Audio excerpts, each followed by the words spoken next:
I'm going to start by taking roll. I am here. Suzanne, Present. Patrick, Present. Adam, Present. John, Here. Bill, Here. Jason, Here. and Greg. Here.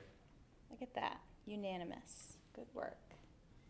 Does anyone have any comments on the minutes from the last meeting, which was in November? Would anyone like to make a motion to approve those minutes? Make a motion they be approved. Thanks, John. Second. Thank you. All in favor can say aye.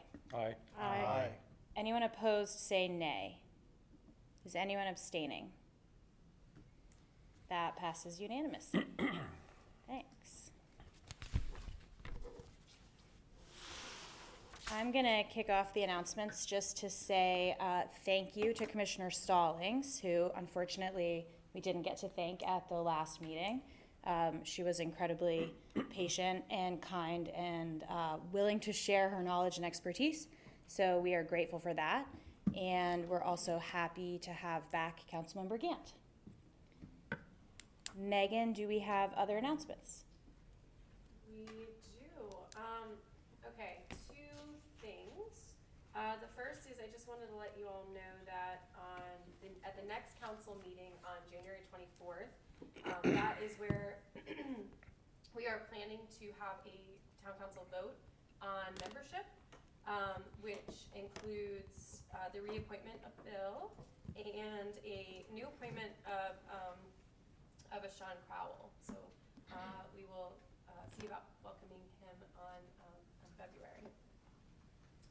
So that is number one. Number two, Special Environmental Boards Work Group. I know that I have pestered you all a couple times over email now. And I originally, Suzanne was volunteering for that role, although based off of potential leadership roles, we think that it might be best that we offer that to another member. We do have a member who has stepped up from TreeCap and a member who has stepped up from B-City. So the next meeting for that Special Environmental Boards Group, again, that's a biannual meeting, is May 10th. And so I think the goal would be that this special group meets before then. And so we need to go ahead and identify an Environmental Advisory Board member to be a part of that work group. It hasn't been established how often that group will meet yet, but it will be outside of regular time. Is there anybody who would like to volunteer for that now? I think we should have a member decided by the end of this meeting. Agree. Is there anyone enthusiastic about the joint work group? Perhaps somebody who hasn't done a work group before. Or someone really passionate about it.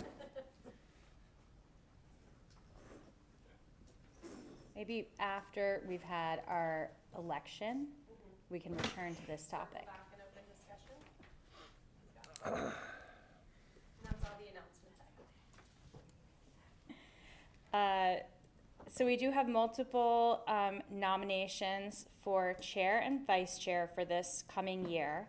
I am enthusiastically voting for Suzanne for chair, so I want to say that up front. But the floor is open for further nominations. If anyone would like to make an additional nomination, you can nominate yourself for chair or vice chair.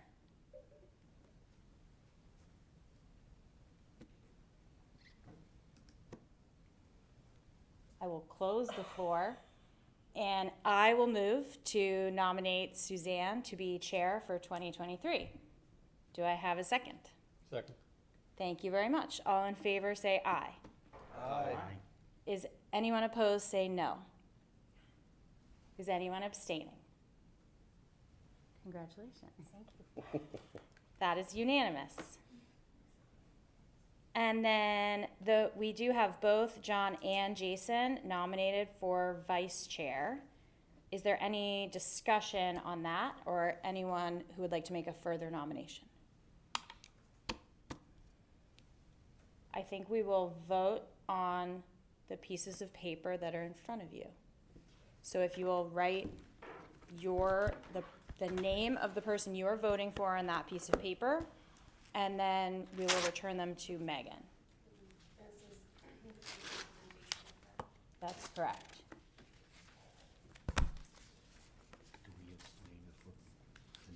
think you need to, no.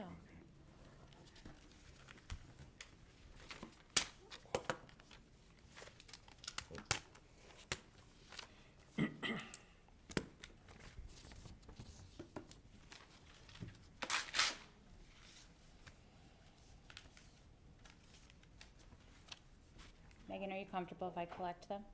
Sure.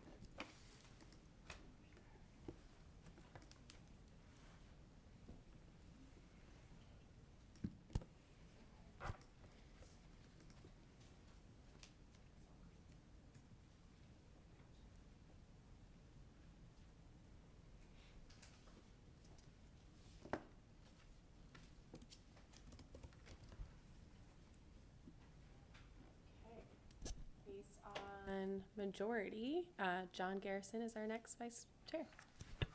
Congratulations. Just for clarification, and just as a reminder, this is a recommendation to Yes. council Sorry. and the mayor. That's right. Thank you. Apologies that I did not say Yes. that. Jason, does that change your interest level in the joint work group? Lead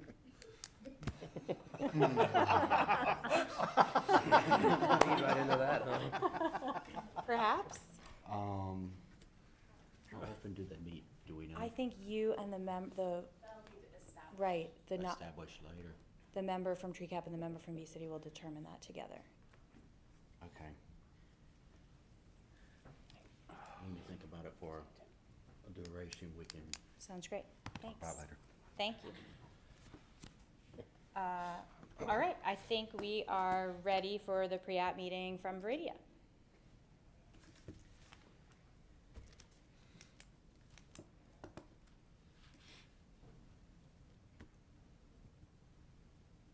Do we have a representative from Veridia? If you can just, it's okay. I was waiting for Shelley. I was looking for a nod. Fair enough. A wink or a nod. Yeah. Good evening, Madam Chair, members of the board. Jason Barron with Morningstar Law Group here on behalf of the owners and the potential developers or the developers of Veridia. Excited to be here tonight. Plan on giving you just a brief overview of kind of what is going on from a big picture standpoint associated with these parcels that are before you tonight, and then to explain some nuances related to Veridia, how the UDO operates, related to how you add property to an existing sustainable development district. And the reason I want to give you a little bit of background on that front, because it influences a little bit how potentially we would incorporate conditions that would be recommended by this board. And so Veridia, as you're probably familiar, is a large-scale mixed-use development, approximately 1,100 acres. As you can see here on the screen, it's currently entitled for, and this is just currently, this is what has been approved since 2011, 8,000 residential units, 12 million square feet of office and industrial, 3.5 million square feet of retail. Thank you for that, Mr. Jensen.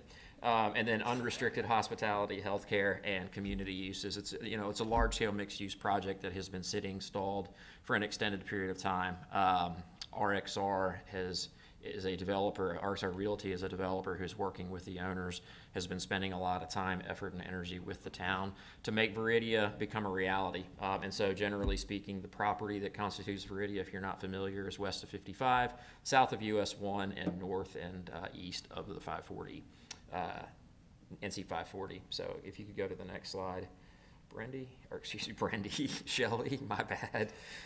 Brandy hasn't worked here in years. Showing my age.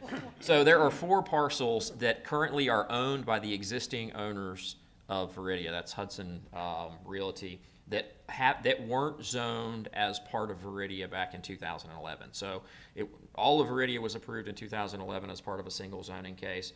These are 4 parcels that were acquired by the ownership group after the zoning, but haven't received zoning as part of Veridia. And so we've identified those 4 parcels. RXR has identified those 4 parcels as parcels that need to be wrapped into Veridia as the initial phases of Veridia start to get off the ground. Shelley, if you wouldn't mind, to the next slide. So there are 2 small parcels up along Highway 55, kind of the front door to what ultimately will be Viridia. Next slide. And then there are 2 larger parcels south of the Viridia Parkway and 540 interchange, parcels that were created when 540 was punched through, and they were separated from their parent tracks. If you'll slide to the next one. So the existing zoning, just as a matter of fact, is a combination of residential agriculture and rural residential for the 4 parcels in question. And our proposal is to add them to the sustainable district for Viridia. When Viridia was created, and this is a little bit of purpose, I don't think we need to get into this slide per se, but that's the purpose behind sustainable districts. As you might be familiar, when Viridia was approved in 2011, in addition to kind of rezoning the property for that purpose, the sustainable district as a zoning category was created by the town. It was kind of created part and parcel to what was going on. What they did in that context, in addition to creating this, kind of the opportunity to make Viridia a reality in the town, they also created kind of a unique structure for how you add property to an existing SD. So what the ordinance provides in 2.3.16, which is on your screen, is there's a geographic limitation to how parcels would get added to an existing SD. If you meet those geographic limitations, what's contemplated is that you would rezone them to SD, whatever the SD district is. In this case, it's the Viridia SD, and that's the only SD that exists in the town. And that the moment that's approved, those parcels are essentially automatically folded into the existing SD plan. So rather than having to kind of reconsider and open the books on what has already been approved, the structure was created, and this is, again, part of the Unified Development Ordinance, the structure was created to facilitate adding property without having to kind of relitigate what was going on at that time. So what that results in as it relates to what is before you tonight, the typical case, and I've been before you all tonight, and I'm familiar with what the EAB does. The typical case is developer stands in front of you, says this is what we want to do. You all have a list of recommended conditions that you want the developer to consider. The developer figures out what they can and can't do, and they work their way through the process, and they add, some, most, maybe, in some instances, maybe all. And those apply to the district that's being created. What's unique about this, and Shelley, if you wouldn't mind going back to the parcel or the slide that had the 4 parcels all on one slide. What's unique about this is that, and can you see the cursor? Yes. Great. So everything in purple or pink, whatever color that is, I'm basically colorblind. This is all zoned for the existing Viridia SD. And so you've got these 4 parcels that are going to be folded into it. So if we were to treat these parcels under the typical situation, you all would recommend conditions, we would add those conditions to those parcels, and when they got zoned, those conditions would apply only to those parcels, because the zoning boundary is established as part of this process, as part of the zoning process. That's statutorily required. You kind of identify the parcel to be zoned, you add conditions to it, and it applies in that instance. The way the ordinance, the way the UDO operates here, by folding the property into the existing SD plan, if we were to add conditions unique to these parcels, if we were to go through the process that we typically go through with you all and add conditions to these sites, what you would end up with is essentially split zoned property. You would have kind of the existing entitlement for everything that's currently zoned under X conditions, which exist in the SD plan, and then you would have these kind of 4 outlier parcels that potentially could have unique conditions that would come out of this process, or potentially additional conditions that are asked for during the rezoning process.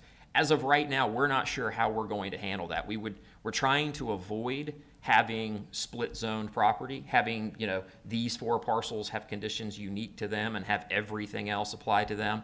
One component of the Viridia approvals process requires that the town adopt an environmental enhancement plan. That is something that is currently in process with the staff. There's a review process associated with that. Not sure if the environmental enhancement plan is going to be the better place to house potential conditions associated with, conditions that ultimately you all would typically recommend. Again, we're not sure where that's going to land. We're just starting the zoning process. We haven't filed the case, obviously. So I just wanted to explain a little bit of the background and how it's different than your typical case. Normally I would stand in front of you and say, hey, we've reviewed your conditions. We've come up with these 5 that work for us, and we're willing to hear what else you would like to ask for. I'm standing up here tonight telling you, we currently haven't added any of the conditions that you're asking for because we're not sure what the proper vehicle for addressing those issues is. And we're not sure how that's going to end up and won't know, honestly, until we get further in the process. So the best I can tell you is we're interested in hearing your feedback. We're interested in hearing the conditions you would like to see adopted as part of this particular zoning. And we'll take that feedback. And as we work our way through the process, as you all know, we will hear from the council relative to their expectations, and we'll have to manage that part of the process when we get there. So I'm happy to answer any questions you have, and again, happy to hear the feedback and recommendations that this board has. Thank you. Do we have questions? So do we go ahead and make recommendations tonight, or? I think asking questions and noting concerns is appropriate. Yeah, I think we don't have, we can't require it anyway. It's something that the town council imposes on them, so I don't see any real difference between their particular situation and what we find typically with rezoning applications. I think we make our recommendation, what we feel like is appropriate, and it goes on ever how it goes on.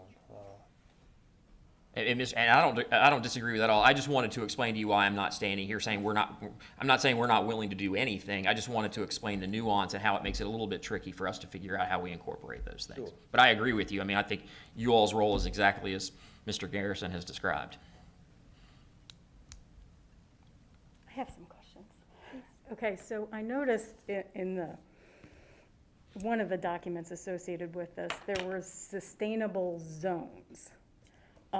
So with respect to the larger parcels, what zone are they gonna be in? Is Village Center B, or which zone are they gonna be in? They're still determining where those are going to Okay. fall. Is there gonna be residential on the larger parcels that are south of 540? So the way that the way, again, the ordinance operates is when you add property to it, the development densities that have been approved, so that first slide, those are increased on a pro rata basis based on the acreage. So you kind of take what's the existing acreage, what are the uses that are approved, we're adding X number of acres, and so on a per acre basis, we're going to increase. So I can't tell you that there won't be residential as a matter of condition. I can tell you as it relates to what RXR is looking at doing on those, especially on those larger sites, those really aren't residential parcels. Okay. That they're looking, and again, this isn't part of the zoning per se, but they see those as more economic development opportunities. They just don't really have the ability to offer those as conditions. Again, kind of going back to that idea of creating, multiple zoning districts within the overall SD plan. But given the property's location at 540 and Viridia Parkway, those are much more appropriate for things that are certainly not single-family detached. Okay, so there will be people coming and going then from these. They won't actually probably be living in that area. I wouldn't anticipate so. Again, I can't rule anything out because, again, it's not part of the zoning, but I wouldn't anticipate so. Could you talk about what multimodal options then you will have for people to access these properties other than their personal vehicles? And we just don't know at this time. Okay. Yeah, I apologize. Again, and where we are in the zoning process, and as you can imagine, this is a large-scale project. There's essentially two portions of this site, two very large portions, because there's a ridge line that runs through the middle. There's kind of the East Village and the West Village. And the East Village is, generally speaking, kind of this. Mm-hmm. And that's going to be moving forward first. Now, these parcels theoretically could be tied into that because you could run a sewer line, and they've been working with the town to figure out solutions with respect to sewer, either temporary or permanently, that theoretically could be sending sewer from these parcels north and east over to the Middle Creek Basin. But right now, and those are items that are currently being cleared by RXR. They haven't gotten to the stage of starting to submit site plans for the development of these parcels. So right now, I just can't answer with any specificity about things like multimodal options. Okay, and Viridia Parkway, where it crosses 540, does that have either grade separated or a bike lane that's grade separated or some kind of barrier separated bike lane?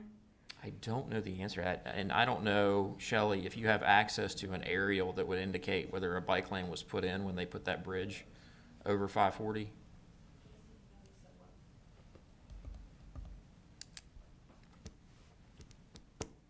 Or is there at least a sidewalk? Not that it's a wonderful place to be a pedestrian. It's loading. No. Delay between my computer and what you all see on the screen. So it does does, not look like that's. It doesn't look like there's bike lane or. there's no bike lane at all, not even Yeah. a share the road bike lane? Okay, It doesn't appear that way. okay. It's possible that that's a wider section. I can try to find that, but it'll take me a minute, and my screen is currently being shared. So you'll see a bunch of random stuff flickering if you'd like me to look it up. Doesn't look like it. Okay. And it's probably not unrealistic to assume that DOT did the bare minimum when they put that in. That would be my guess. Okay. And is this wrapped into any kind of either transportation plan specific to this development or a greater triangle transportation plan, such as there'd be like internal shuttles or something like that? So it is certainly wrapped into a greater transportation plan associated with the overall development. There are transportation improvements that are updates to the transportation plan that are making their way through the process right now that ultimately the town council will be seeing in the next couple of months, related to how, yeah, and this is a good slide, I appreciate you bringing that up, related to how traffic moves in and around Veridia itself. So essentially, you've got the primary access running through the site to connect Veridia Parkway out to 55, and then you've got these collector streets and other streets kind of working their way through. And again, there are some tweaks that are being made to that to accommodate potentially the development of the East Village, but those tweaks haven't even made their way to council in terms of updating the transportation plan. But there is a street network that's being developed from a master standpoint as part of this process. So if people wanted to get from the East Village to the West Village, they would probably take their own car? Yeah, I mean, there certainly would be the opportunity to do so. Now, these streets are being, developed consistent with town standards associated with things like bike lanes and sidewalks and whatnot. And yet, RXR, just for your edification, is a developer out of New York. They've had a lot of experience developing, highly intense mixed-use developments. They see this as a great opportunity. The person who's running this project actually started off in the City of New York's Parks and Rec department. They are very, very genuinely interested in making sure that when they go to market for sites like this, that they are providing for those livable, walkable opportunities, because they wouldn't be spending the type of money that ultimately they're going to spend on acquiring these and then putting in kind of traditional development. That's not the way they operate. I'd like to suggest a condition that any bus or shuttle or other public transportation stops that services the area are a shelter-type style with seating. Would you like that to be, so just for clarification, so that when we work with the developer on this, are you intending for that to be installed ahead of time prior to there being shuttle service or bus service provided? Or are you intending for that Concurrent. concurrently? Okay. And do you know, are there any plans, ideas for any kind of like bicycle parking where the bicycle is protected from theft or from the elements if somebody wanted to ride their bike to work? Yeah, Are there any plans for and that? again, I can't tell you with specificity that there are in fact plans that have been submitted along those lines. I would anticipate that those would be elements of plans that they would be moving forward with. Just as a clarification, at the very least, they would have to comply with the UDO's requirement for bike parking. Now, you could request that they also look into adding shelters in that situation, but at the very least, they would have to meet the UDO's requirements. So Which are they're- just like the Which is the U-shaped bike. outside, wherever, yeah, okay. Yep. To clarify, Shelley, there's no requirement to install electric vehicle charging stations because this was done in 2011. That is an excellent question, and one that I'm not certain I had the answer to. Generally speaking, if it doesn't speak to something specifically in the UDO, then the UDO controls. So I would think, and bear in mind, I am not an expert on Veridia, but I would think that they would have to comply with the 3% requirement in the UDO, unless there's something, and we weren't considering electric vehicles at the time that this was written, so I sincerely doubt that it actually addresses it. The EEP, the Environmental Enhancement Plan, as a part of that review, I can let you know that planning staff has provided them with the updated list of conditions that you all will vote on this evening. So they have at least those to look at, and we've suggested that they think along those lines. I haven't seen anything since then because I'm not involved in that, but just wanted to let you know they at least have the language and the basis for those pieces of information. And again, that EEP applies to the entirety of Veridia as well as anything added as part of this process. We have other questions? Can you put up the list of recommendations, Shelley or Megan?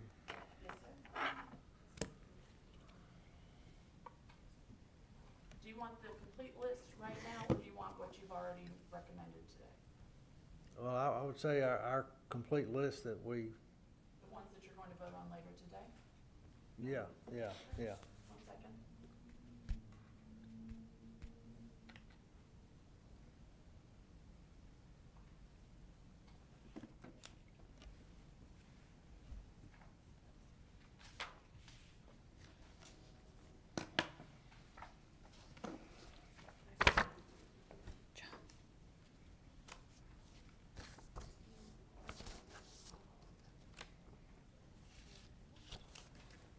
I wasn't talking about the new list, Shelley. I was talking about, I'm gonna let Megan pull that up real quick.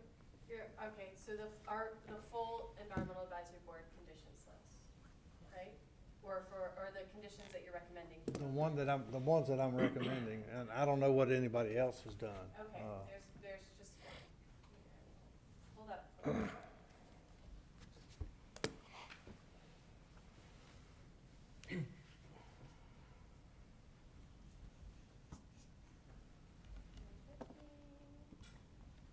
Okay, this is what we have so far.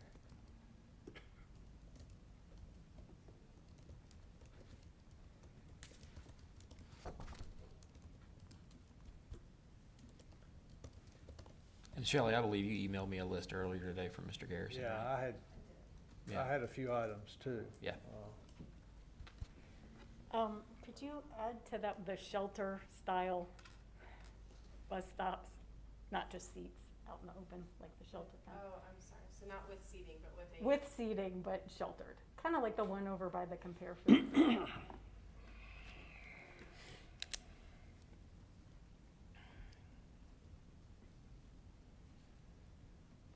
Having technical issues. Please stand by. You want me to give you what I've got, Megan? Sorry? It might be easier if I just, Yeah, I have it right here. Just pulling it up right now. Thank you, Beth. Yeah. Thank you.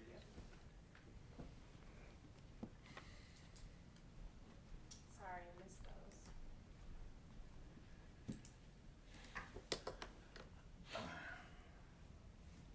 So along with the,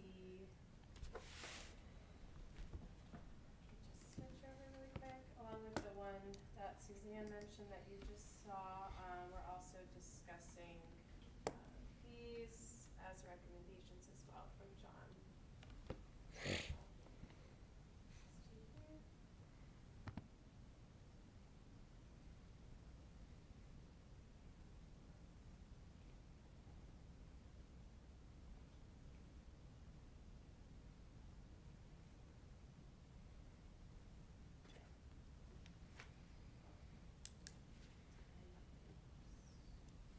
And I noticed you all had already submitted your permit application to the Army Corps of Engineers. So are those impacts pretty fixed as far as the riparian areas? They believe so, yep. Okay, all right, Well, with respect to where the infrastructure crossings will occur, yep. okay, all right.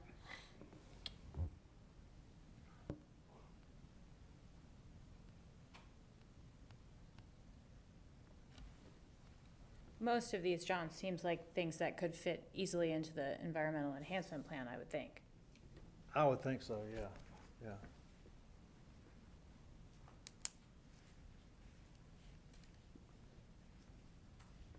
Is that the full list, Megan? Are we seeing the whole thing?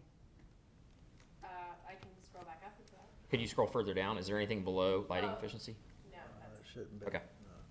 All right.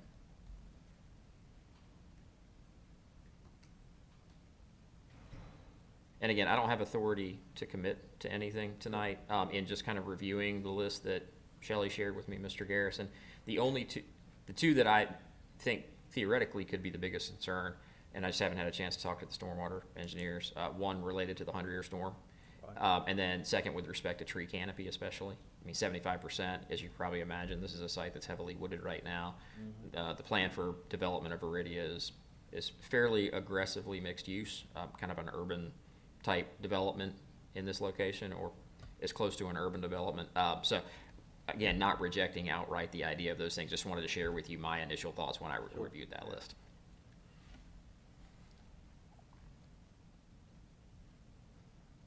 Are there other questions, comments? Could I add a suggestion on solar? Is this the time? I think you can add it. Okay, I'll try. Well, I'd recommend 20% of the estimated electrical consumption be provided by solar on these new plots. And I'm doing it that way because I don't know what's going in there. We don't know whether Neither it's do going to we. be a business or it's going to be houses. So I decided to try to do it in that respect.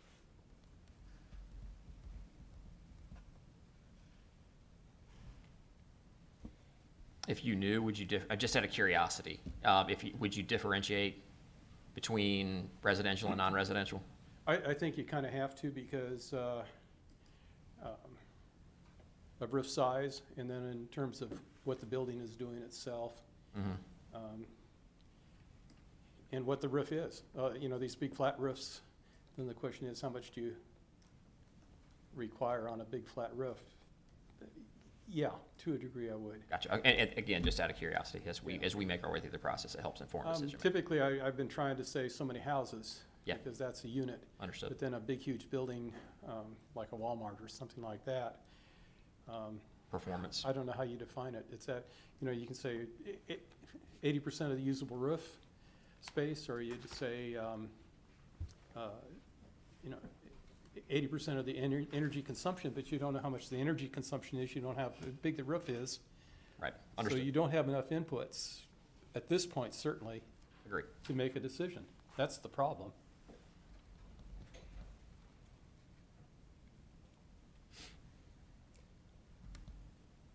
I think with the understanding that some of these may be suggested zoning conditions and some of these may be suggestions to the environmental enhancement plan, does anyone feel ready to make a motion on this list of suggestions? And I agree with that. I tried to do this with just these parcels. Obviously, the environmental enhancement plan is going to apply across, which would be a stronger document. But apply to either one, yeah. I move the recommendations be adopted. Thank you. Thanks, Greg. All in favor say aye. Aye. Anyone opposed say no. Is anyone abstaining? Thank you. They're unanimously adopted. Great. Thank you all very much. much. Have a great evening. Thanks. Next, we have Castleberry Assembly.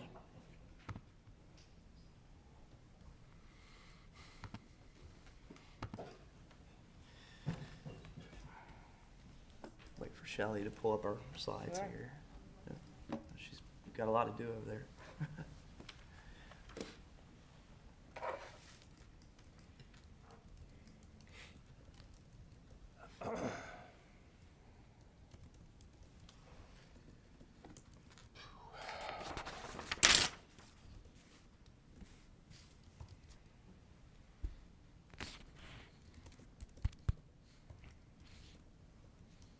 Great. Thank you, Shelley. Good evening, Chair Schaaf and members of the board. I'm Matthew Carpenter with Parker Poe, 301 Fayetteville Street, and I'm here tonight on behalf of the developer of this project, Inspire Commercial LLC. And the project that we're discussing tonight is Castleberry Trails, and not for the developer name to confuse you, but this is actually a fully residential project. It's a a single-family detached subdivision on about 90 acres that's located near the corner of Wimberley Road and Castleberry Road. And so you can see the property outlined here in yellow. I think it's about 8 parcels. It's all under basically one family ownership, and they've sold off 1 or 2 of them. But it's 89.9 acres. You can see we've got quite a bit of frontage on Castleberry Road, and also some of the adjacent projects that are fairly new residential subdivisions. Lake Castleberry, which is on the north side of Castleberry Road, and then the Castleberry Estates project that's directly adjacent to the east. And then to the south, you can see is the Army Corps land, and that's White Oak Creek. And so that's really all preserved land to the south of us that will remain undisturbed. So go to the next slide, Shelley. Thank you. And the existing zoning here is R80W. The site's actually in Wake County, and so we'll have an annexation petition at the same time as our rezoning application. And the proposal is to rezone it to planned unit development, which I know is what y'all see a lot of. It's PUD CZ. And so we'll have a whole document that sets forth the conditions and design guidelines applicable to the property. The land use map designation here is rural residential, and you can see that in green there. Obviously to the south is the Army Corps land that's in the darker green color. And you can see it kind of change colors as you move north. And what this designation recommends is really low density single family development. And so that's what we're proposing tonight. It'll be a maximum of 2 units an acre, which comes out with the acreage to about 170, 180 units, depending on the final acreage count. And then here you can see the list of other conditions that we've already agreed to at this point. And just, as I know Mr. Barron said that his case was unusual, this one is pretty much a typical EAB case in that it's a new rezoning case. We haven't filed our PUD application yet. And so really we're still in the process of developing our materials and trying to decide, what we will and won't include. And so the first is the density limitation I mentioned, and that's really, in respect of the land use map designation and the area, which is really has kind of a low density rural character still. Castleberry Road is still very much kind of a rural road. And then the second is that we'll improve our stormwater ponds to meet the 25-year storm standard. The landscaping will include at least 4 native hardwood species, and then finally no clearing or land disturbance within the riparian buffers. And so could you hit the next slide, Shelley? So this is our initial concept plan. You can see the single-family residential areas in yellow, and then what's slotted for RCA area in green. And you can also see that we have kind of 2 streams running through the property, one on the left of your screen and then one on the right, kind of along the eastern edge of the property. And what we've done, obviously this is really preliminary. We don't have a subdivision plan yet. But the goal when kind of laying this out was to really cluster the RCA along the shared property line with the core property to kind of preserve the natural area there, and then also along the riparian buffer. And so, we've tried to use those areas to keep kind of the rural character, and we've even had discussions about, could we program the RCA along the shared property line for some sort of trail, or where it could be used by the residents here.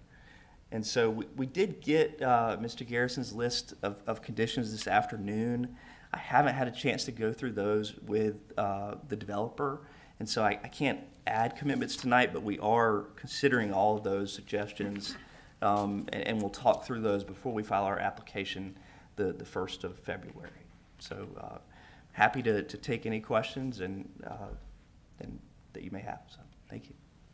I'm assuming you made recommendations regarding lighting? Yes, ma'am. Yes, ma'am. Seems like a Right. property ripe for Right. lower Yeah, level we lighting. completely agree. The only challenge with that is that the street lights would be installed by Duke Energy or whoever's the electric provider, because they'll be in the public right-of-way of the roads. And so, we're okay adding that commitment, but it would actually be conditioning Duke or Apex Electric, whoever winds up being the provider. So that's the main challenge there, is the developer won't have control over those lights along the street. There'll be no common areas in this. There may be common areas, and I think we're okay, agreeing to those lighting conditions for those. Just the others, will be public right of way, so. I looked at the map, and it looks like there's some pretty steep elevations particularly on the east side of this property. Right.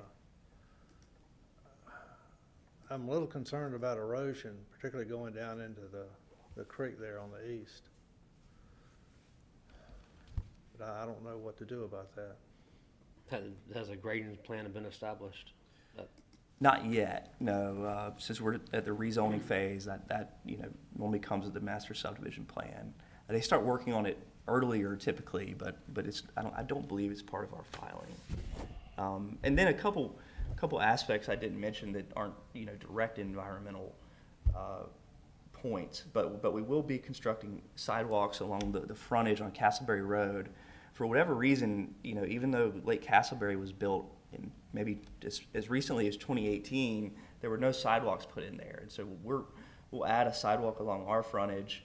And then we're also working to, the American Tobacco Trail is near this site, just south along Wimberley Road. And so, we're exploring whether we can construct a sidewalk. There's a sidewalk stub for Castleberry Estates that stops on the west side of Wimberley Road, and so we're hopeful that we can extend that sidewalk to the American Tobacco Trail crossing on Wimberley, because what we heard from a lot of folks in that area that live in Lake Castleberry and the subdivisions is that they really want pedestrian access to the trail. There's actually a footpath there now through the gas easement, so hopefully we can help with that. We've got kind of tight right of way there along the core land, so we're trying to see what we can fit in the right of way. The density, when I looked at it, seems, I understand 2 units per acre is fairly low. It seemed high for some reason to me, looking at the lots and the sizes of the lots. I'm curious to know what Lake Castleberry density is, because it looked like the lots were twice as big almost across the street, and in keeping with the tune of the area kind of to. So I haven't calculated the density for the whole neighborhood, but I think it's around, I think Lake Castleberry is around 1.3, 1.4, but of their overall density. But the lot sizes I don't think are that different from what we anticipate for this neighborhood. But that's something that we can look at. And yeah, it looked like it to me just looking at the drawings, but I could be right. So on the 2045 land use map, it's designated as rural residential, which is 1 unit per 5 acres. Right. So you're proposing sort of jumping 2 categories to low density, which is 2 units per 1 acre. Is Right. that correct? Right. And part of the thinking there is, that we're trying to develop, I don't know if it'll be a technical cluster subdivision under the ordinance, but, have lots that are kind of, coupled towards the northern portion of the site to leave more natural area to the south adjacent to the buffer, rather than have, all 1 acre lots, which would require a lot of grading. I mean, obviously we'll have to grade this site, but if they're, larger lots, then it's more area per lot, rather than RCA area. So that's something that we're evaluating, in laying out the site and the lots and still working through, so. Okay, but that is a pretty significant departure from the land use Right. designation for this particular area. Have you mentioned grading? Have you all had a tree survey done? We haven't yet, no, but we will at some point. It's like I said, we're haven't even filed our rezoning application yet, so typically, that happens at a later stage. Okay, in this property, the Army Corps land in that area is managed as game Right. land. And the Wildlife Resources Commission does recommend a 150-yard undeveloped buffer between development and the edge of that game land. Right. So I would like to propose a zoning condition that there will be to the greatest extent practicable, a 150-yard undeveloped game land safety buffer along the southern border of the project. Just to keep hunters and homeowners Right. out of My conflict. only concern with that is, would it preclude us from, putting some sort of pedestrian trails through that portion of the property? It might, but that's something we've discussed, and so, if it's an either-or thing, then it is what it is, but I would suggest they wear orange then during hunting season. Yeah. Excuse me, Suzanne, did you say 150 yards or feet? Yards. Okay, I just couldn't hear. Thank you. I don't know if it's in John's recommendations, but I'd like to do the warm season grasses for drought resistance, if that's not in there. It is included. It is? Cool. Good deal. May we see, Megan, John's recommendations and then the addition of Suzanne's? Thank you. And they provided some as well, so I'll show you the full list. Thank you. And there were some overlapping.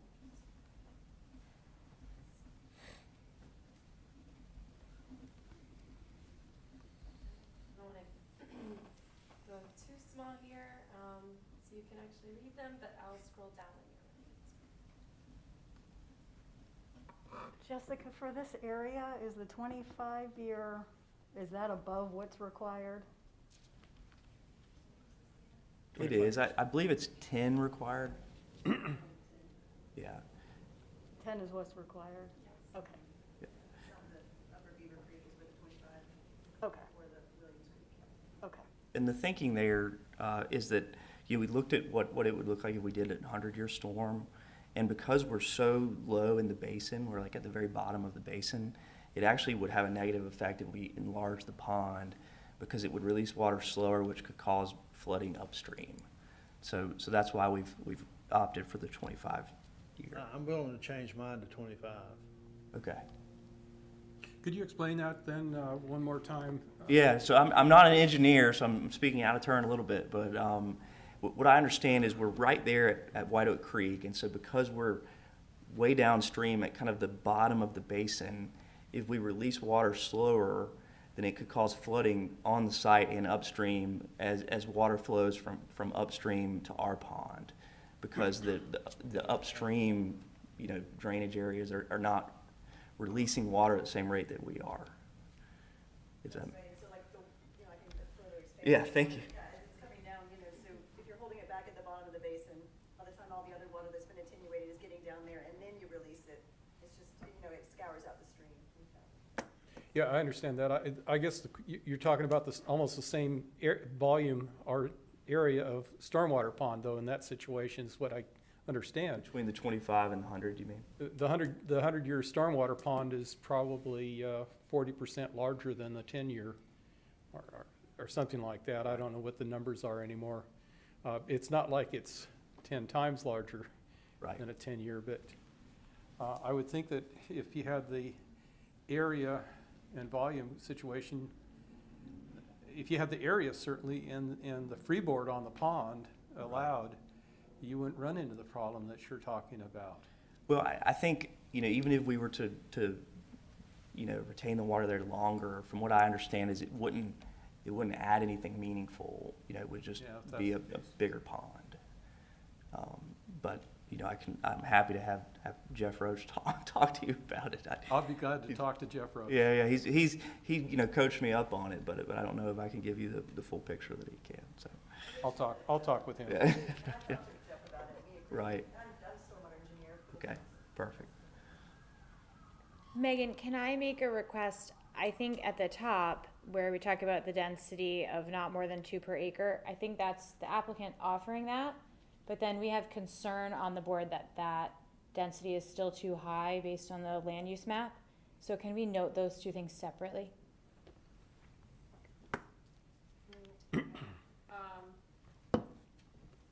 If this is your list of if this is a list of your recommendations that you'll be voting on, I suggest changing this directly then. Okay. Something. Or at else least then. separating what's being put forward I'm sorry. by the I'm applicant? sorry, I have to clarify something. It is not actually the place of the, or the role of the EAB to recommend density. That is the role of the planning board, and town council's role is to accept or deny that recommendation.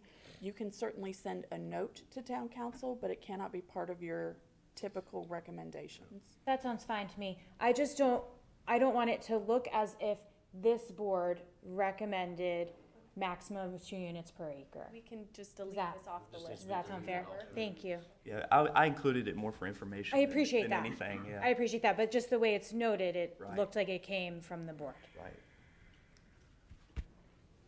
Could you remind me again how many home sites?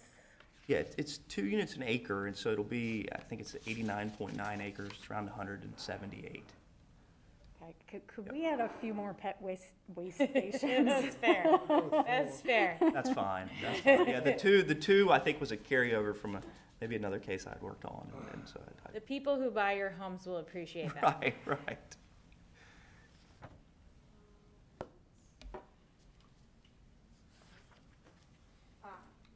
I'd like, somebody else? I'd like to add my solar thing. I'm sorry, I just want to clarify, was that, Oh. a minimum of 2 pet waste stations that you were agreeing to? 4. I'd say a minimum of 4 as well. Thank you. Okay, Bill? And I sent this to you, Megan, earlier. I hope you got it. Maybe you didn't, but I'd recommend installing a minimum of 4 kilowatt solar PV system to a minimum of 20 homes total, minimum. But I want the schedule for the installation shall be 5 homes with solar before the 40% CO is approved. A total of 10 homes with solar PV before the 65% CEOs are approved, or COs. And 20 homes with solar PV before the 90th percentile CO is approved. Mr. Jensen, just one clarification. Staff can't actually hold COs. What we can do is request that the permits be pulled prior to a certain number of building permits being issued. Okay, however you wish to do it. Can we change CO to building permit? I'm good with that. Thank you, sir. Actually, that's a little tighter, which makes me happier. It's earlier, yeah.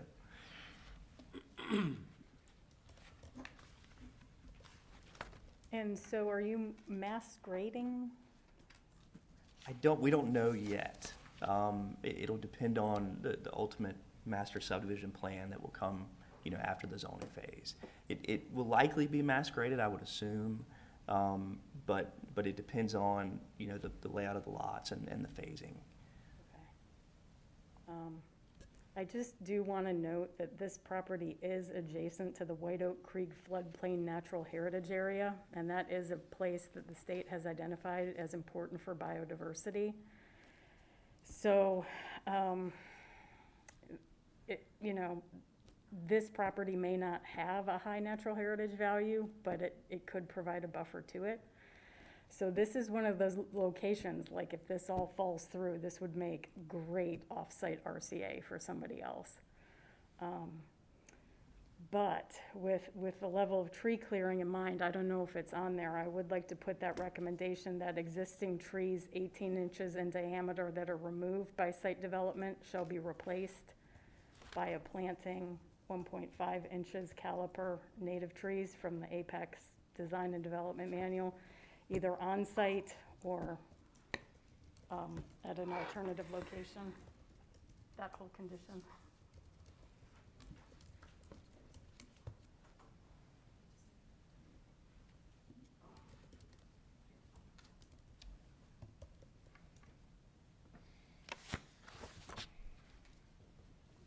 Other questions, recommendations? I think we need to make sure we've got all the duplication removed from these recommendations. Fair enough. I think there I trust Megan 100% on that two one. labels on pet stations up, I think. They had one and then I had one. Did you remove I the? deleted the first one. Okay, and we okay. kept this one right here, which Okay. stipulates 4. Great. did have a question about the pollinator condition. I know that there are two that read very similar, and, you know, if there's a difference, you know, then I'd It's funny appreciate. you mentioned that. I was actually gonna make that a request, cause I see where it's under increased biodiversity. I was wanting to possibly alter the second one and specify a number, cause those two are just kinda open-ended right now. So I was gonna put forward 75% for, native, flora being planted. And that'll give at least that second item a little bit more specificity there. And then that you would use the design and development manual for that as well.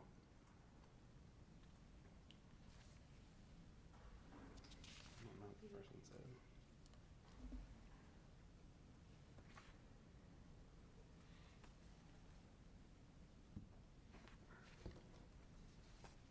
I believe there was another one there that was talking about food for, birds. And it was saying to include, you know, plants that had berries and pollen and things like that for birds to be able to eat. I'd like to state that those plants are native. As, you know, they could be, you know, normal landscape plants, but there are a lot of poisonous things to native birds in normal landscaping plants.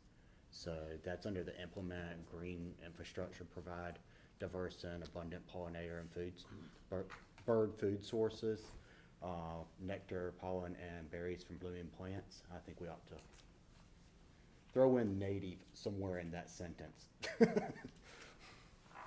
Jason, just a clarification, do you want those to be 100% native or 75, 90? I'm just checking. Since we're specifically talking about food sources, I want it to be 100%. Okay. And is that 100% for pollinators as well?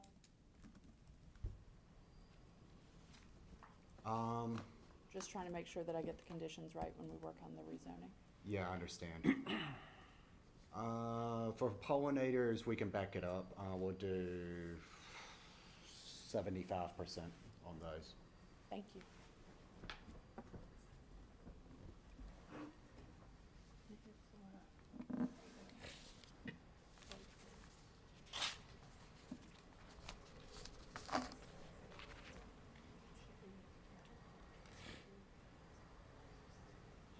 Further questions, recommendations?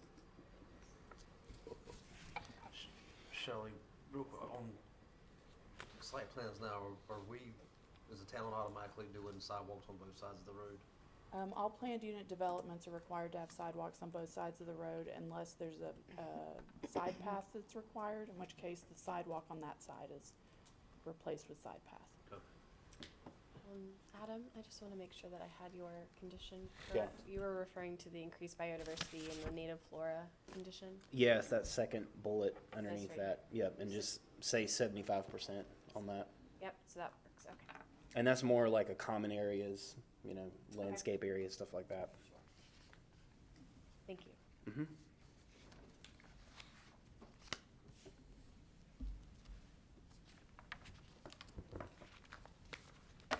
Megan, is everything on there now? Do you mind just sort of scrolling slowly through it? Yeah, let me start at the top. Thank you. Can you read it? I can't read it.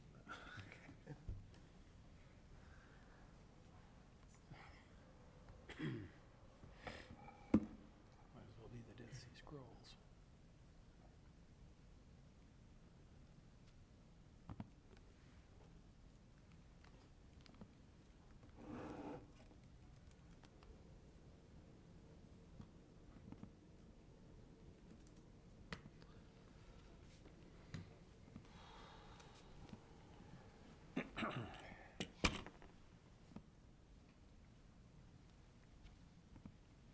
Do we have a motion to approve these recommendations? I have a motion to approve. Thank you. Do you have a second? Thank you. All in favor say aye. Aye. Anyone opposed say nay. Is anyone abstaining? I'm gonna abstain. Suzanne is abstaining. That motion passes. Thank you. Thanks.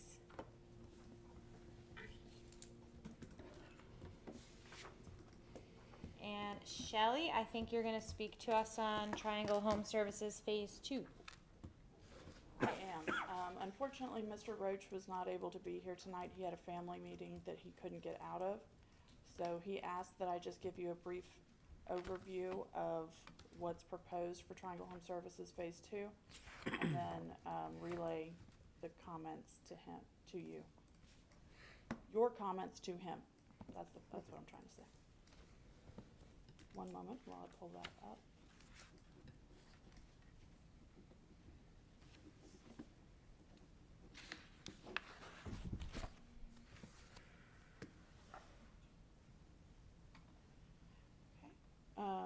The parcel in question is located on the south side of US 64, just south of the recently approved Triangle Home Services parcel, and just to the east of Legacy Station Apartments and Planned Unit Development.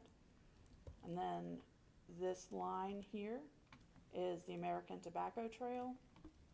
This subdivision shown to the south and east is the northernmost portion of Smith Farms. Mr. Roach submitted an application.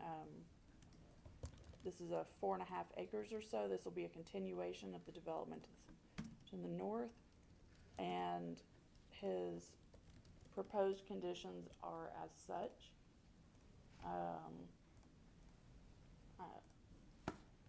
Now, he's added a number of uses on here because this will be rezoned to TechFlex, which is the same district as the one to the north.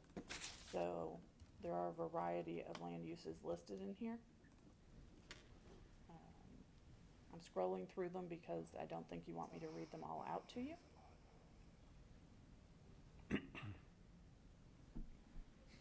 then they've committed to the 25-year storm, to adding the condition to not allow tree clearing, SEMs, or infrastructure within zones 1 and 2 of the riparian buffer, based on his note.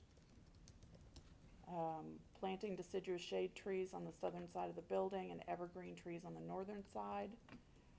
Providing 75% native or adaptive species for native flora. Including landscaping the warm season grasses. Increasing the number of native hardwood tree species to 3. Installing solar conduit on the building and electric vehicle charging stations, as well as complying with dark sky standards and incorporating natural lighting techniques into the building design.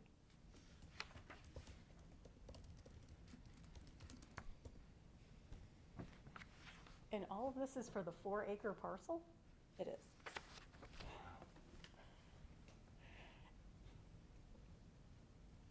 It's gonna be one building, I assume? Or is there That's more than my- one building? That's my understanding. The main building at the top of the road up closest to 64 is owned by a company that provides home goods basically to people. And then there's planned to be some self-storage at the rear of that. And then this is probably going to be a separate business with SCMs and everything for the whole site.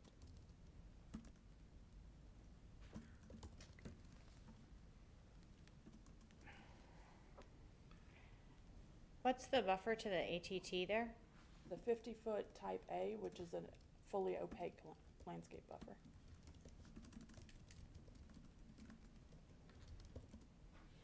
And actually, this may make it easier to look at. Thank you. So this is the same map that I brought that I showed you for Elevate. Why is my computer doing this? There we go. But this is the parcel that we're looking at now. The currently approved project to the north is the old Tita Green site. Some of you may be familiar with that, so there wasn't really much in the way of environmental benefits for preserving there. But this one is fully treed and does have, I think it does have at least one stream on it. I don't recall whether that's You can see supposed to it. be intermittent or perennial.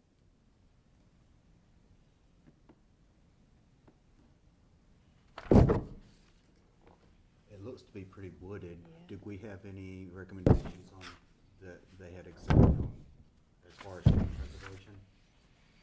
They haven't offered a tree preservation condition, but you're definitely welcome to make that recommendation. I informed Mr. Roach that since it's not my project, I'm not really in a position to be able to discuss the pros and cons, and he understood that. Yeah.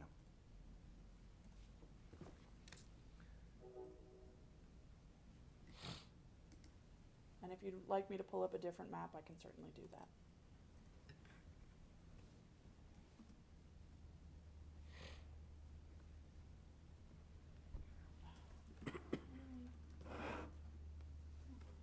I don't know why it just blanked out. There we go. What is the normal riparian buffer? It depends on the stream. If it's an intermittent stream, meaning it has water in it some of the time, it would be a 50-foot buffer on either side, measured from the top of the bank. Mm-hmm. If it's a perennial stream, then it's 100 feet measured from top of bank on either side. Do we know what this one is? I don't off the top of my head. Hmm. Yeah. If I recall, it's 100 feet where, on the adjacent property where it starts to go through there. I know that part of the buffer call was done, but I don't know if, I would assume it's still 100 feet since it's got 3 tributaries draining into it. But we don't know for certain because the buffer call hasn't been done, we don't think. I would like to add the condition about staying out of the riparian buffer. Are you okay with allowing sewer and greenway to go through, or no? I don't think there will be a greenway through this particular parcel. There's already a greenway connection to the ATT to the south. But I just wanted to check. Sewer and infrastructure, just, Just sewer lines yes, sewer infrastructure, sorry. I'm okay with sewer infrastructure. Thank you. Thank you for clarifying. I'd like to add my solar thing, if I may. It's in there. A minimum 10 kilowatt solar PV system shall be installed on the building. Okay, got that. And so is access to this property coming from the north? Like that's how? So, can you see my cursor on the screen at all? Yes. Yes. Legacy is actually building a significant number of apartments here, and they're actually tasked together with the adjacent site with building a major collector that will come down from 64, run along the property line and run, kind of split the two of them together, and then kind of curve around this pond and down to the south, where it will eventually hook up with Transit Trail here. So at the moment, it'll come from 64. In the future, it'll be able to connect all the way out to Olive Chapel. Okay, and the parcel immediately to the south of the one that's highlighted, that's not part of either of these projects? It is a part of Legacy Station. At the approved rezoning actually designated that as a potential school site and is holding that site for the next 2 to 3 years, if I remember correctly. Okay, and what's that red line cutting across? That's actually a gas easement. Okay. And It's either gas or electric. I don't recall which, actually. where's the tobacco trail on this then? It's that kind of lighter green. On the right-hand side? Yes, sir. Okay. that's the Duke Power Transmission Line easement. Thank you. It's a 70-foot easement. Yeah. I knew that there was a gas easement through here, but I couldn't, in this general area, but I couldn't remember where. I think it's over by Abington. What is the buffer along the tobacco trail required? The 50-foot type A buffer. And type A buffer can be, they can cut all it down and then put all it back, or type A buffers are undisturbed? So a type A buffer they're not allowed to remove any existing trees within the buffer. But a type A buffer is opaque from the ground up to at least 6 feet tall at the time of planting, so they may have to supplement it with evergreen shrubs or trees.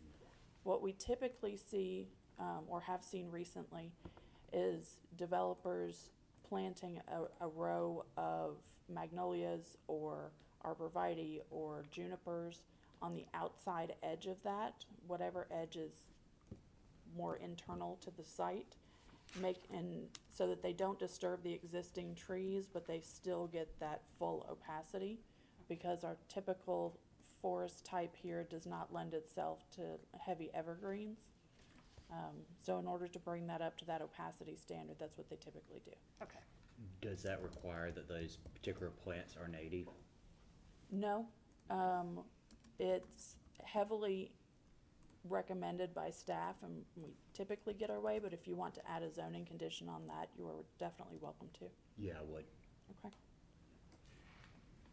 This is detailed, but is the southern magnolia considered a native plant here?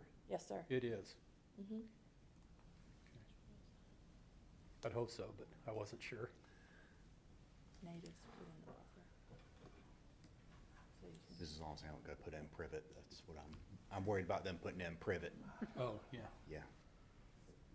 Actually, all 3 species of privet that are planted in this area are invasive and are no longer allowed to be planted by Wonderful. developers. Wonderful. Thank you. Shelley, Shelley. Shelley, I had sent you some recommendations, you and Megan some. I think Megan has them, and Well, why don't we forget them? Other than, I had, highlighted the, plant pollinator friendly flora under the increasing biodiversity. He doesn't have that highlighted as what he goes along with. so that, just to clarify, that means removing the 100-year storm, Right. removing the pet waste, the signage near the SCMs, Right. okay? Implementing the LID techniques, Correct. okay? Taking out the stormwater reuse. Yes, ma'am. Um, I would also like the preserving the tree canopy, Okay. if possible. So we're keeping that one. You'd like to keep the biodiversity standard? Yes, ma'am. Did you want that to be 100% or a different number? Do you have a preference? Well, we went 75 on the last one. Let's stick with 75. Okay.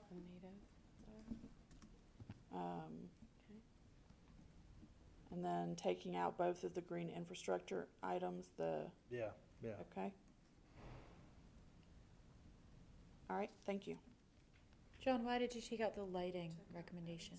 I did not take out the lighting Oh, recommendation. okay. I thought, maybe I misheard. I thought you said you did. I may have misunderstood as well. He already had some lighting in there already. Okay. He's already agreed to the International Dark Sky items. The ones that he did not include were the energy efficient lighting and building design, but, most places are using LEDs at the moment, so you can keep that or remove it, that's up to you. He did not include the lower foot candles outside of the buildings, Or the time. or the smart lighting, or the natural lighting. Let's keep all those Keep A all and the- B in, yeah. Okay.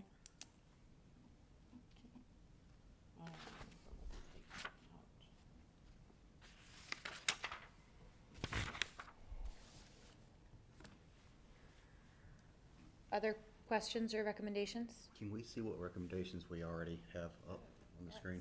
It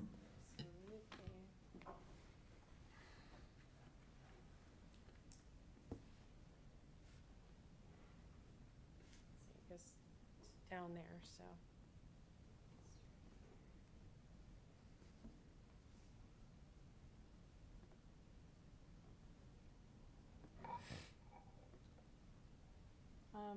Suzanne, did you say you were all right with sewer infrastructure for the second condition? Yes. Thank you. So right here, just add sewer infrastructure is okay, kind of thing. and then we'll figure out the wording. New sentence after that. Sewer is okay.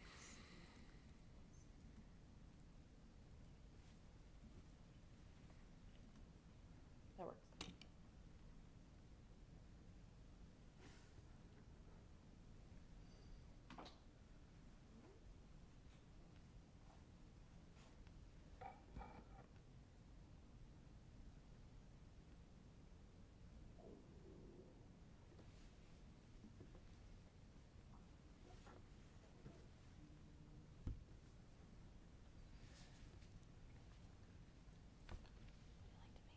Yeah, I'll make a motion to, accept these. I second. Thank you very much. All in favor, say aye. Aye. Anyone opposed, say no. Is anyone abstaining? That passes unanimously. Thank you.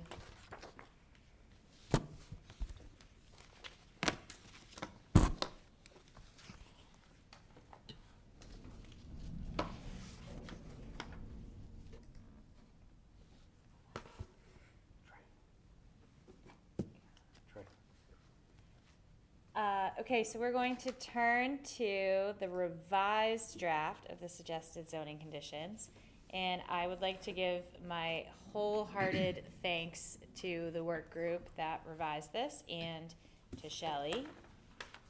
This is really, really excellent work. I look forward to putting it into practice. There are many pages here. I think we should start with, did anyone notice anything of concern?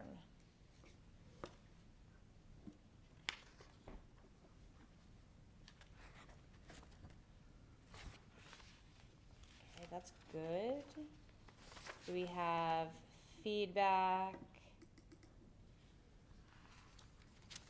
Suggestions?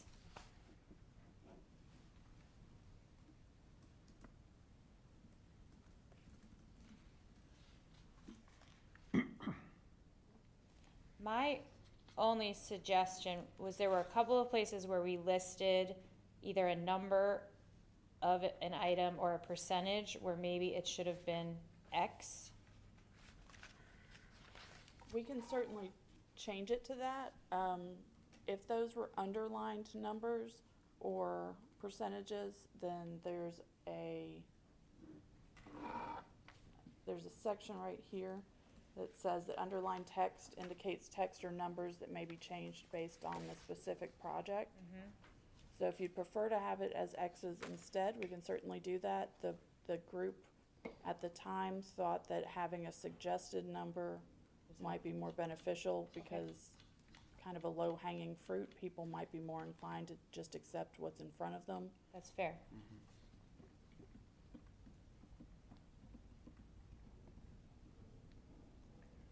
For the green building certifications, I see that it says meet the requirements for X green building certification. Are we to suggest a specific certification?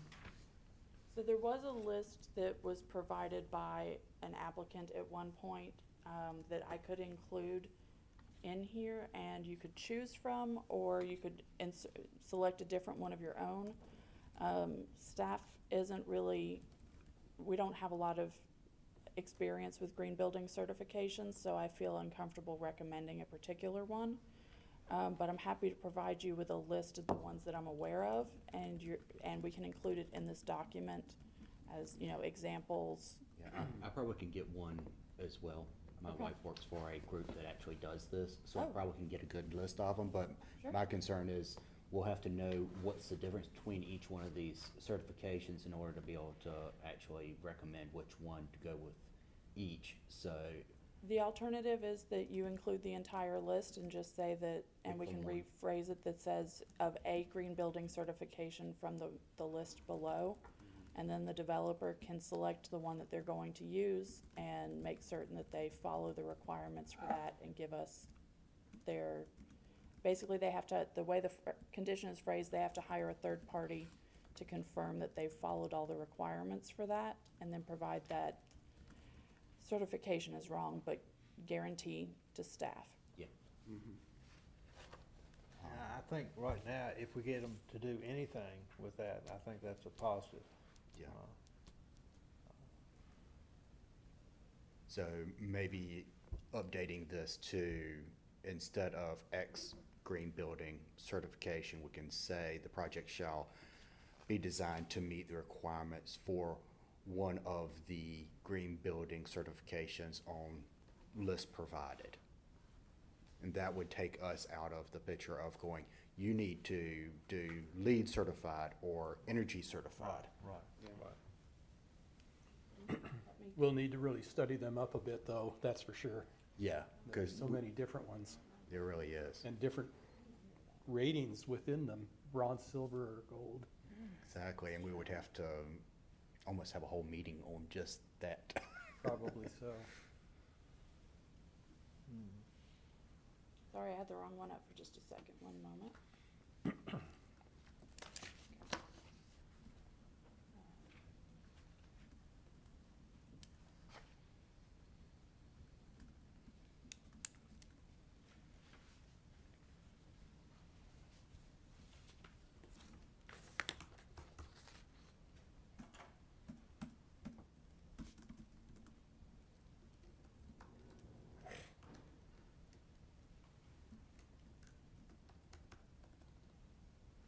Is that what you were looking for? I can make it bigger if you need me to. Please. Yes. Get my binoculars out. Shall be designed to meet the requirements for one of the green building certificates. Yeah, But- yeah. Why don't I read it? Goal 14, apply for green building certifications such as LEED, Energy Star, BREEAM, Green Globes, NGBS Green, or Green Guard. Then the suggested language is, the project shall be designed to meet the requirements for one of the green building certifications listed below. A third-party consultant shall be hired to evaluate the project and certified to the town of Apex that the project meets the standards for the certification.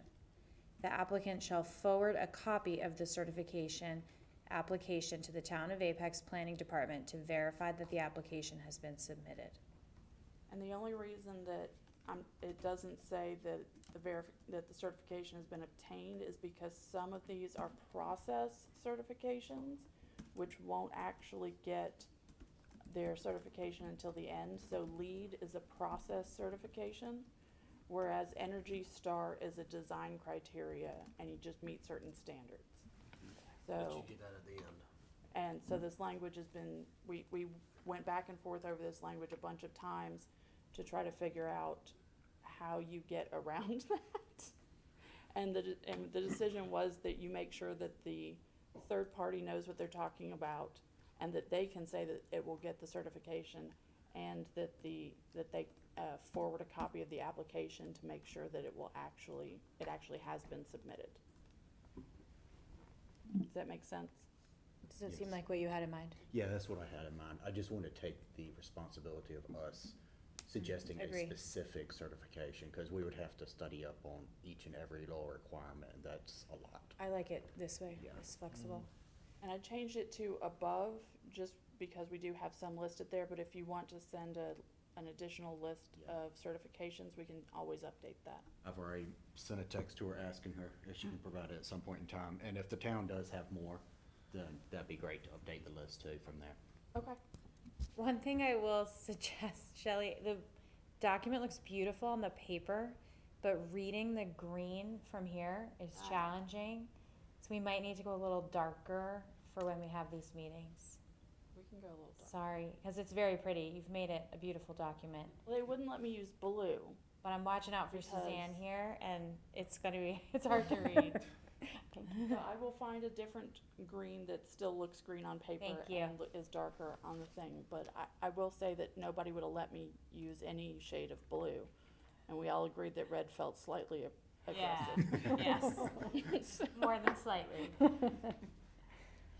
Can we go through it's really 2.5 comments?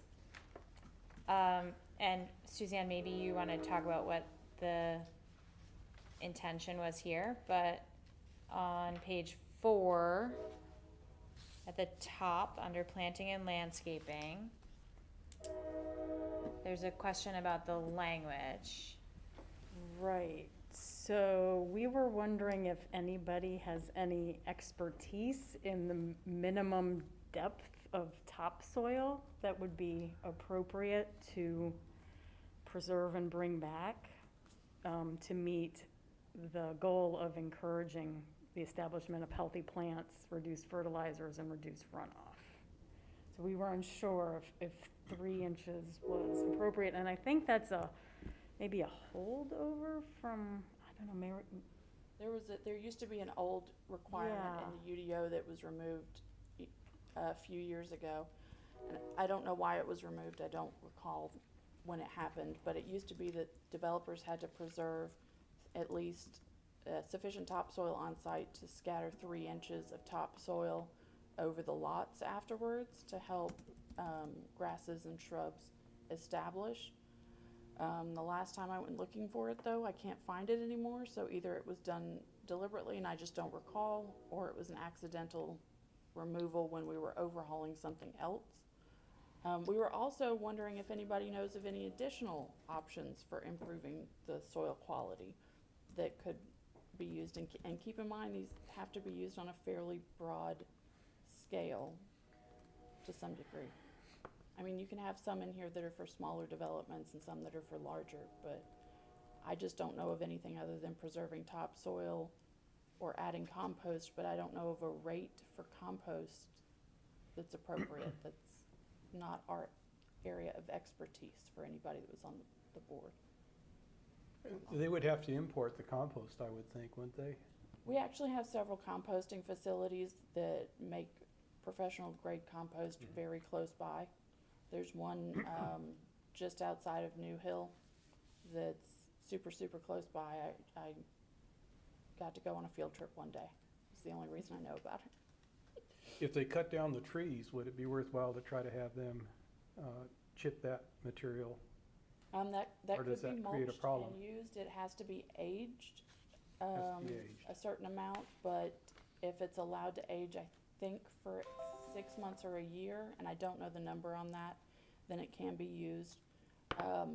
The issue that we end up finding is that when they shred it on site, they're not shredding it to an aesthetic look. They're shredding it typically to make it easier to move. So you would end up having to basically require that they double or triple shred the mulch on site, or else you're gonna end up with a lot of unhappy residents or Unfortunately, developers. what they shred it to is typically the best for decomposition and for the soil. I go out and flag down guys on a regular basis, so I totally understand. Yeah. But And that's not what most people want in their yards, as much as I might like the look. one of the suggestions that I would have is putting some sort of natural cover on the soil. If you're leaving bare soil, it leaves it open to the air, leaves it open to sun baking it. It's gonna take all the moisture out, which will reduce the microbiological activity in that soil, which is what provides the organic matter. So I know that the soil and erosion control people make them put soil stabilization mixes on top, but I don't know. I've seen those seed mixes, and it's a mixture of species, or the spec for those seed mixes, but I don't know if that's what you mean, or if you're talking about something different. No, more so the native microbiological activity should be fine. I'm talking about covering something of the soil, so you're not gonna rip all of the plants out and, take off that top part of this topsoil and leave it just bare. What stage are you talking about as far as ripping off the topsoil and leaving it bare? I mean, is it like from a mass grading standpoint and coming back and respreading topsoil across or go to a residential or commercial site? Like which? We have this proposed condition both under residential and commercial. We do, and bear in mind, you don't necessarily have to come up with an answer to this right now. I mean, if that's what you all wanna do, then I'm happy to sit here and help with it. I'm just saying, if it's something that maybe requires more thought or detail, or even a separate meeting for discussion among a smaller group, I'm happy to help with that as well. I will add that it looks like after some initial research that Sierra Club Iowa chapter has recommended 4 inches of topsoil. That's helpful, Megan. Thank you. Yeah. I'd be inclined to go with that. Okay, so should we change that to 4 4 in inches. both? It's in here under both residential and commercial. Okay? Yeah. And if there are additional conditions that want to be added at a later date, we can certainly add those. Great. And then there's one other comment on page 8. Also under planting and landscaping, goal 13, improve soil quality to be amenable for a variety of native and non-invasive plantings. Oh, sorry, I think I'm still, That's the same. I think it's that's the the same same one, thing. I apologize. I apologize. On page 9, lighting efficiency. This comment was helpful and interesting and food for thought. So goal 23 is incorporate natural lighting techniques into building design. Then the comment suggests that doing that might actually be less energy efficient. And this was brand new information to me when we first received it. But we were, the new building that was built downtown or is in the middle of construction downtown has a lot of glazing on it. Yeah. And what we were told by building inspections and by the building owner is that because of the amount of glazing that we required when we were going through architectural review, and because of the color of the glazing, it actually made it very difficult for them to reach the minimum building code energy efficiency that they have to have. So apparently there are a lot more elements that go into that than I was aware of. The other thing on this one is that a lot of the natural lighting techniques, other than windows, skylights, and solar tubes,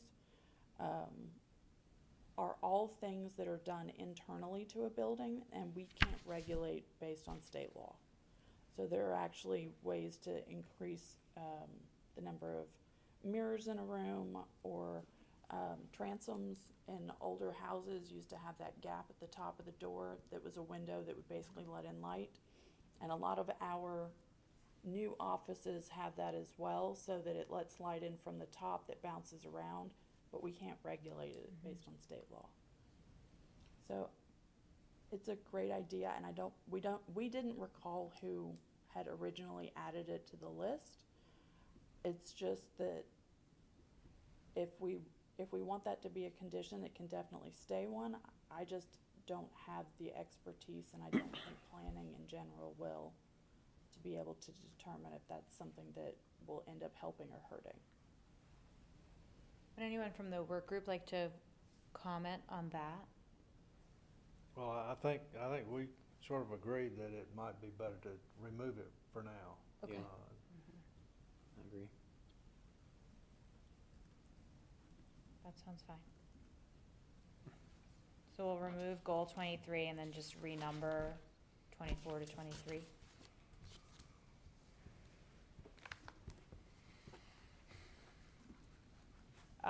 Other comments on this? Katie, I will just add that the name of this document so far was something that I just kind of threw together when we first created it a couple years ago now. The EAB Suggested Environmental Zoning Conditions List, which I recognize is descriptive, but also could be a mouthful, and I've noticed that I'm one of the only ones who actually refer to it as that. So I wanted to offer it up that maybe you all would like to give it a different name. But of course, you could certainly keep it as is as well. Do you have a suggestion? The EAB Suggested Environmental Zoning. Would anyone else like to suggest a new name? I feel comfortable with the name. Okay. We could, I mean, we could take off environmental, cause it's already kind of implied as part of the environmental advisory board. EAB suggested zoning conditions. That is a little Yeah. redundant. Yeah. Redundant. Nice. Goal 24, I feel like there have been maybe, at least maybe one project where the color temperature of the lights, maybe we considered going below 3,000. Is 3,000 something we should maybe underline? In case we want to We're change gonna it. do that. We have had one, I think, that offered 2,700 Kelvin. It says maximum, so I feel like that makes clear that it doesn't have to be 3,000. Okay. What is the color temperature of the light fixtures that the town has been promoting? 3,000. All the new ones are 3,000? 3,000, all the blue They're ones. pretty are bright. I know. Hmm? They're a little bright. They're a little blue for me, to be honest, but. So all the They're- really new ones are 3,000. We have some that got upgraded to LEDs that were 3,500. And haven't been swapped back out again yet. And then the blue ones that you see on the highway belong to Duke. Those are not us. You have one on your campus, though. Shh. I've We don't know pestered where the we got manager that. about that one. They let people. Apparently Yeah. it's a defect in the bulb. Yeah, it's It widespread is. apparently. Yeah. There's an Ev- article in the paper about it. Yeah, we bought some fixtures from Duke, and that's why we have a few of them, and we just haven't been yeah. Duke actually sells fixtures across the country, not just where they maintain the electric, so that's why you see them everywhere. I've got a friend in LA that sent me a picture the other day, cause he heard me complaining about it. And so there's the brightness, and then there's the whiteness of the light. The whiteness is the color temperature, the brightness is measured in lumens, so even if it's yellow, it can still be very, very bright and it's just that the blue and bright white ones feel more comfortable at a higher brightness. At least I think that's what Kim told me. So within the Dark Sky Association, is there a lumen restriction? There is, and they actually have multiple tiers. And when we were working on the lighting section updates, Kim actually added a lot of information about that. And so those have gone to the planning director, and she's reviewing them right now with our electric department, and we're hoping to bring those forward sometime very, very soon. She's Yeah, been I working on mean, those actively. Hopefully this goal will be meaningless before long. That's the goal.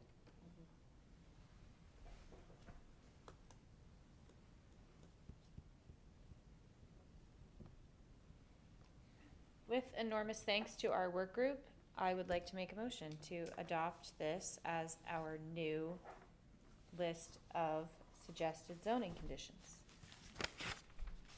I think Megan will be very happy, because she can now check boxes instead of Doesn't it just. sound wonderful? So good. Really looking forward to it. We'll just need a second in order to make that happen. Thank you very much. All in favor, say aye. Aye. Is anyone opposed, say no. Anyone abstaining? Unanimously passed. Good work. There was a lot of hard work that went into that. Do we have items for open discussion? I just want to bring back around the idea of the special environmental boards meeting, or the work group. But I also want to say that it was determined at that last meeting that a work group like this would be important. But if the board decides that, they're not willing to give a representative or it's no longer important, then we can bring that back and discuss it again at the May meeting with Tree Cap and Bee City. So this isn't like forcing you into anything, of course, but if you find value, then I'm ready to push. okay. My heart draws me to it. I've got a really full schedule, and without not knowing how often they meet, it's hard for me to say yes. So that's why I was asking earlier, how often are they meeting? Is it once a quarter? Is it once a month? How often did y'all meet for? I feel like it would be this less, last it would, one? max would be once a quarter, right? Max, probably twice a year. It's up to you It's- all, yeah, and it's it up to is. what you want to accomplish. So this last one met every 3 weeks, generally speaking. But that's because we had we had some longer gaps in there. And it was entirely up to everybody to as based on their schedules. The lighting plan, or the lighting section update, was about every 2 weeks for a little bit, and then once a month for a little while after that, I think. But those were specific Yeah. goals But and those were very functions. specific I, as well. I feel like this type of work group is gonna be very different, and we won't really know, and whoever is that representative can help establish that schedule. It'll be a conversation between the 3 representatives about, how often you meet, and then what your goals are as well. Right. So the first meeting will be about establishing that, and then, can kinda take it from there. Okay, yeah, I'll volunteer for it. I will have to push for a very, once a quarter or something. I don't think you're gonna need to meet more than once. Yeah. I think the hope is some collaboration, right? That maybe we come up with some educational topic that we do at Peak Fest, Yeah. right? Or at Earth Fest, right? But I think the brainstorming and then the initial conception can be done in that group, and then it can Broken off broaden into- to our individual And I'm boards. assuming since it's not like this board, we're not having to record it, so it could be done on, Yes, you won't have a That's quorum or correct. anything. so we you- don't have to meet in person. We might even be able to go online or something too. That's right. So that would help with scheduling. That's absolutely right. We did almost all of Thank our you. stuff Yeah. on Teams for the last several months, so. Okay, cool. Just let me know when the first meeting is. I'll introduce you all through email. Okay. You guys can figure it out, Other items for open discussion? Katie, I had a quick comment. So I've not been here for these meetings for a little while because Cheryl was the primary. I'm not sure if it's going to be me or Arno. I think it's going to be me and Arno are going to be the primary and the alternate. I'm not sure how that's going to work out yet, but we'll see next meetings. We're going to decide pretty soon about that. But the comment is, I've not seen this in a while, and you guys have really got your feet under you, and it took a little. I think this community took a little while to kind of get going, but it's impressive right now. So kudos to you guys for how you've run the meetings and all this stuff and everything. So well done. Thank you. We did welcome you back just before you got here. We're okay. glad you're back. I think I'll be the primary, and Arno will be the new council member will be the alternate, but not quite sure yet. But thanks for that. Welcome. I'm sorry I'm late for that. Cool. Move to adjourn. Second? Second. All in favor, say aye. Aye. Sounds great.